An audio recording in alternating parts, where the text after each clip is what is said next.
શહેરના લીલા સર્કલ નજીક કાર ચાલકે બેફામ ગાડી ચલાવીને 4 લોકોને અડફેટે લેતા ઈજાગ્રસ્તોને હોસ્પિટલે ખસેડવામાં આવ્યા। ભાવનગર શહેરના લીલા સર્કલ નજીક અકસ્માતનો બનાવ બન્યો હતો, જેમાં સિત્સર રોડથી લીલા સર્કલ રોડ નજીક આવી રહેલા કાર ચાલકે રોડની સાઈડ પર ઊભા રહેલા પરિવારના 4 સભ્યોને અડફેટે લીધા હતા, જેને લઈને 4 સભ્યોને ઈજા પહોંચી હતી। આ ઘટના બનતા કાર ચાલક ત્યાંથી નાસી છૂટ્યો હતો। આ રેડ કલરની 4 વ્હીલ નંબર પ્લેટ વિનાની હોય તેમ સામે આવ્યું હતું। ઘટના બનતા લોકોના ટોળે એકઠા થઈ જવા પામ્યા હતા અને ઈજાગ્રસ્તોને સારવાર અર્થે હોસ્પિટલે ખસેડવામાં આવ્યા હતા।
ચાલવા દેજો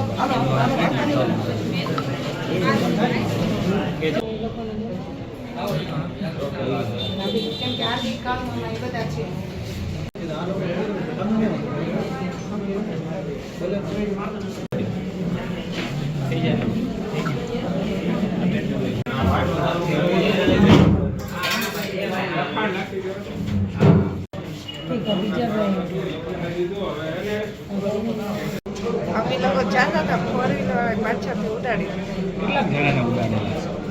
અમને 4 જણાને તો વાગેલ, બીજા હજી ઘણા હતા ને બોલ સ્પીડમાં હતી ગાડી। કાર ચાલકે કાંઈ ડ્રિંક કર્યું એવું તમને લાગતું? બધા એમ કહેતા